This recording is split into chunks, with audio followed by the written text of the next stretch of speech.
Bismillahirrahmanirrahim. Assalamualaikum warahmatullahi wabarakatuh. Sahabat yang beriman dimanapun berada, semoga kita selalu dalam lindungan Allah Subhanahu wa ta'ala. Bismillahirrahmanirrahim. Allahumma salli ala Sayyidina Muhammad wa ala ali Sayyidina Muhammad.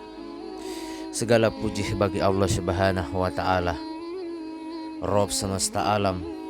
Salawat dan salam kepada Nabi kita, Nabi Muhammad sallallahu alaihi wasallam, keluarganya, para sahabatnya, dan orang-orang yang mengikuti mereka hingga akhir zaman.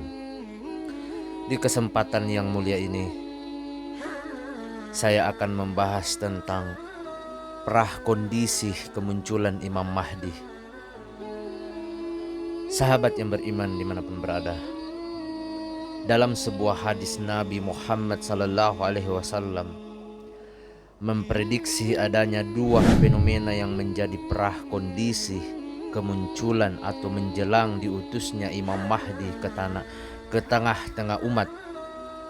Yang pertama, gejala sosial berupa perselisihan antar manusia, dan kedua, gejala alam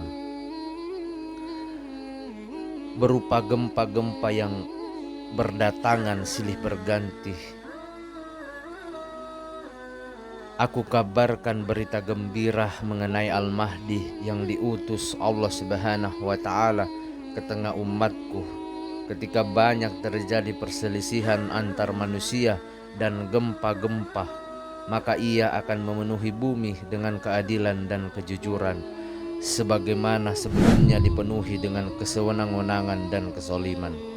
Hadis riwayat Ahmad. Sebagian ulama menggolongkan tanda kiamat berupa diutusnya Imam Mahdi ke tengah umat sebagai tanda penghubung antara tanda-tanda kiamat kecil dengan tanda-tanda besar kiamat. Artinya, kedatangan Imam Mahdi tidak termasuk tanda-tanda kecil kiamat, namun tidak juga digolongkan ke dalam tanda-tanda besar kiamat. Kedatangan Imam Mahdi mengindikasikan telah tuntas munculnya tanda-tanda kiamat kecil yang sangat banyak dan sebagian besar datang terlebih dahulu.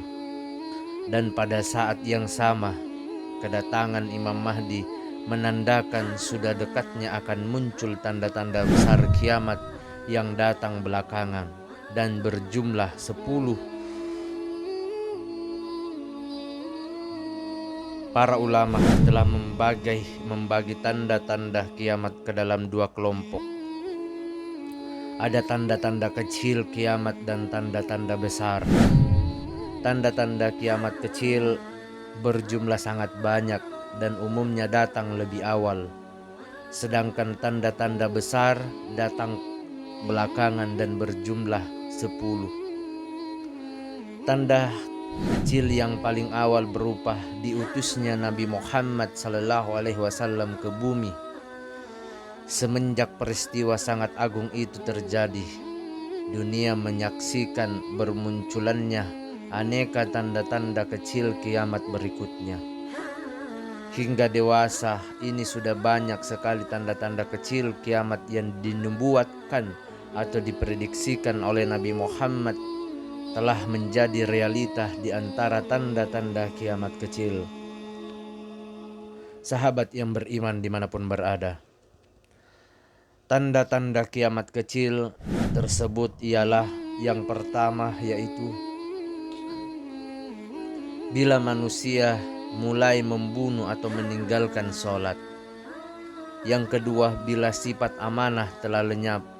Yang ketiga, bila berdusta dihalalkan. Yang keempat, bila manusia memakan riba. Yang kelima, bila risyah atau praktek suap merajalela. Yang keenam, bila bangunan-bangunan tinggi pencakar langit bermunculan. Yang ketujuh, bila manusia memperturutkan hawa nafsu. Yang kedelapan, bila manusia menjual din atau agamanya untuk membeli dunia. Yang kesembilan, bila menumpahkan darah dianggap perkara ringan. Yang kesepuluh, bila perilaku lemah lembut dianggap sebagai sebuah kehinaan. Yang kesebelas, bila berlaku solim menjadi suatu kebanggaan. Yang ke-12, bila para pemimpin dan pembesar merupakan orang paling buruk. Yang ke-13, dan bila para pembantu dan orang-orang kepercayaan pemimpin merupakan orang-orang fasik. Yang ke-14, bila para cendekiawannya merupakan orang-orang fasik. Yang ke-15, bila kesoliman merajalela. Yang ke-16, bila tolak atau perceraian banyak terjadi. Yang ke-17, bila muncul fenomena kematian mendadak. Yang ke-18, bila mushaf Al-Quran dicetak dengan ornamentasi yang indah-indah. Yang ke-19, bila masjid dibangun megah-megah. Yang ke-20, bila mimbar-mimbar masjid dibuat tinggi. Yang ke-21, bila hati manusia menjadi kesat. Yang ke-22, bila banyak perjanjian dan transaksi dilanggar secara sepihak. Yang ke-23, bila peralatan musik banyak dibunyikan. Yang ke-24, bila kumur atau aneka jenis khamar banyak diminum. Bila sinah merajalela. Yang ke-26, bila pengkhianat diberi kepercayaan dijadikan pemimpin. Yang ke-27, bila orang yang amanah dianggap pengkhianat. Yang ke-28, bila istri berpartisipasi dalam bisnis suami karena cinta akan dunia. Yang ke-29, bila salam hanya diucapkan kepada orang yang dikenal. Yang ke-30, bila pasar-pasar, mall, plaza, hipermarket muncul berdekatan. Yang ke-31, bila manusia mengenakan baju domba sebagai penutup hati serigala. Yang ke-32, bila hati manusia lebih busuk daripada bangkai. Yang ke-33 atau yang terakhir adalah bila manusia sudah berkata tidak ada Imam Mahdi. Sahabat yang beriman dimanapun berada, semoga kita selalu dalam lindungan Allah Subhanahu wa ta'ala. Itulah tanda-tanda kiamat kecil sejumlah 33 yang saya bacakan tadi. Kemudian sahabat yang beriman, tanda-tanda di atas hanya merupakan sebagian saja dari seluruh tanda-tanda kecil kiamat. Bila kita kaitkan dengan realitas kondisi masyarakat dunia dewasa, jelas terlihat bahwa seluruh tanda-tanda kecil di atas telah menjadi kenyataan. Dan bila kita buka kitab para ulama mengenai tanda-tanda kiamat kecil, lalu kita membacanya satu persatu, hampir pasti di dalam hati kita akan berkomentar, waduh ini sudah, yang ini juga sudah. Sahabat yang beriman dimanapun berada, maka saudara-saudariku, perlu kita sadari bahwa dunia benar-benar telah mencapai usia senja. Kemunculan tanda-tanda kecil hampir tuntas seluruhnya. Maka itu berarti kita sudah harus bersiap-siap menyongsong datangnya tanda-tanda kiamat besar. Dan jangan lupa, sebagian ulama sudah mengatakan bahwa tanda besar pertama yaitu keluarnya Dajjal tidak akan terjadi sebelum munculnya tanda penghubung antara tanda-tanda kiamat kecil. Tanda penghubung itu ialah diutusnya seorang lelaki dari keturunan Nabi Muhammad sallallahu alaihi wasallam yang akan memenuhi dunia dengan keadilan dan kejujuran setelah dunia diselimuti dengan kesoliman dan kesewenang-wenangan. Lelaki itulah yang dikenal sebagai Imam Al-Mahdi. Andaikan dunia tinggal sehari, sungguh Allah Subhanahu wa ta'ala akan panjangkan hari tersebut sehingga diutus padanya seorang lelaki dari ahlul baitku, namanya serupa namaku dan nama ayahnya serupa nama ayahku. Ia akan memenuhi bumi dengan kejujuran dan keadilan, sebagaimana sebelumnya dipenuhi dengan kesoliman dan penganiayaan. Hadis riwayat Abu Daud.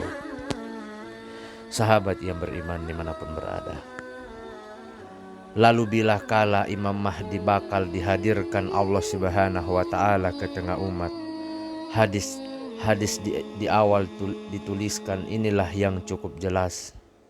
memberikan indikasi kedekatan jadwal kehadirannya. Aku kabarkan berita gembira mengenai Al-Mahdi yang diutus oleh Allah Subhanahu wa Ta'ala ke tengah umatku ketika banyak terjadi perselisihan antar manusia dan gempa-gempa. Maka ia akan memenuhi bumi dengan keadilan dan kejujuran sebagaimana sebelumnya dipenuhi dengan kesewenang-wenangan dan kesaliman. Hadis riwayat Ahmad. Bila dunia telah dihiasi dengan dua fenomena nyata, yaitu fenomena sosial berupa perselisihan antara manusia yang sangat tampak dan fenomena alam yaitu banyaknya gempa, maka itu berarti dekatnya kehadiran Imam Al-Mahdi ke tengah umat. Sedangkan kedua fenomena tersebut ini sudah sangat tampak. Perselisihan antara manusia dewasa ini sudah sangat memprihatinkan sesama pendukung ideologi sekuler atau demokrasi berselisih. Sesama anggota organisasi gerakan Partai Islam berselisih. Demikian pula dengan fenomena gempa begitu dahsyat terjadi di belakangan ini, sehingga diberitakan bahwa sepanjang bulan Oktober tahun 2009 ini di Indonesia saja telah terjadi sebanyak 54 gempa. Bagi Anda yang tertarik akan ini, silahkan dilihat di situs www.usgs.com. Sahabat yang beriman dimanapun berada,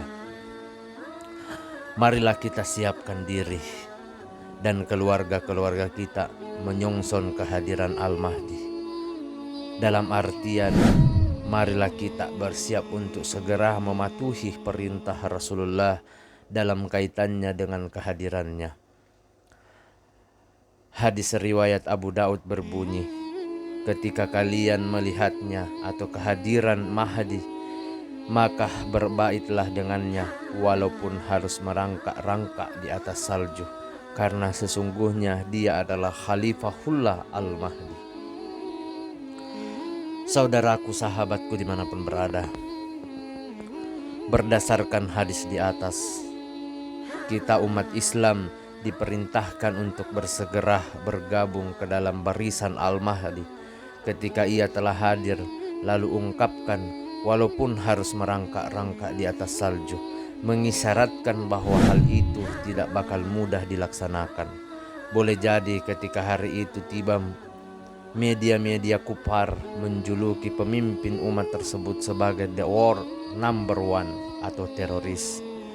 Akankah kita turut mencapnya sebagai teroris, padahal Nabi menyuruh kita bergabung bersamanya, atau kita akan tetap mematuhi arahan Rasulullah untuk berbait dengannya walaupun dunia menuduhnya sebagai teroris? Sahabat yang beriman dimanapun berada, marilah kita tingkatkan iman, ilmu dan amal kita agar pada hari itu kita tidak termasuk pihak yang salah registrasi. Oleh karenanya, walaupun perselisihan antara manusia serta gempa merupakan perkara yang tidak kita sukai, namun Nabi Muhammad SAW menyebutnya sebagai kabar gembira. Sebab bersamaan dengan itu, umat Islam akan memiliki pemimpin yang legitimasinya langsung datang dari Allah dan Rasulnya. Sedangkan kehadirannya justru merupakan awal beralihnya dunia dari lembaran sejarah penuh kesewenang-wenangan dan kesoliman menuju peradaban penuh keadilan dan kejujuran. Sahabat yang beriman dimanapun berada, pilihan ada di tangan Anda semua, saudara-saudariku.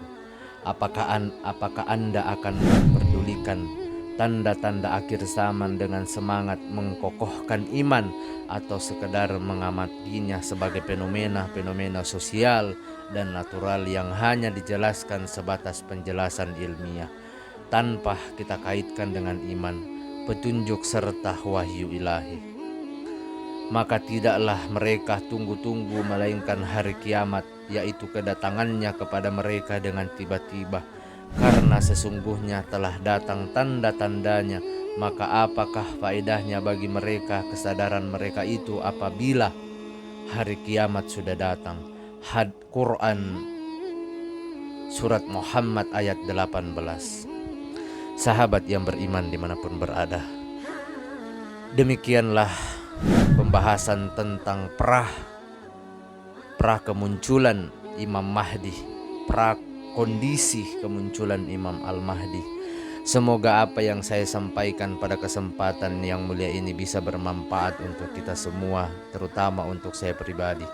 Saya memohon maaf apabila ada salah kata ataupun ucapan dalam video. Perlu kita ketahui bahwa kebaikan itu hanya datang dari Allah Subhanahu wa Ta'ala. Kesalahan serta keburukan itu datang dari saya pribadi selaku manusia biasa yang tidak pernah luput akan kesalahan. Akhir kata, wabillahi taufiq wal hidayah. Wassalamualaikum warahmatullahi wabarakatuh.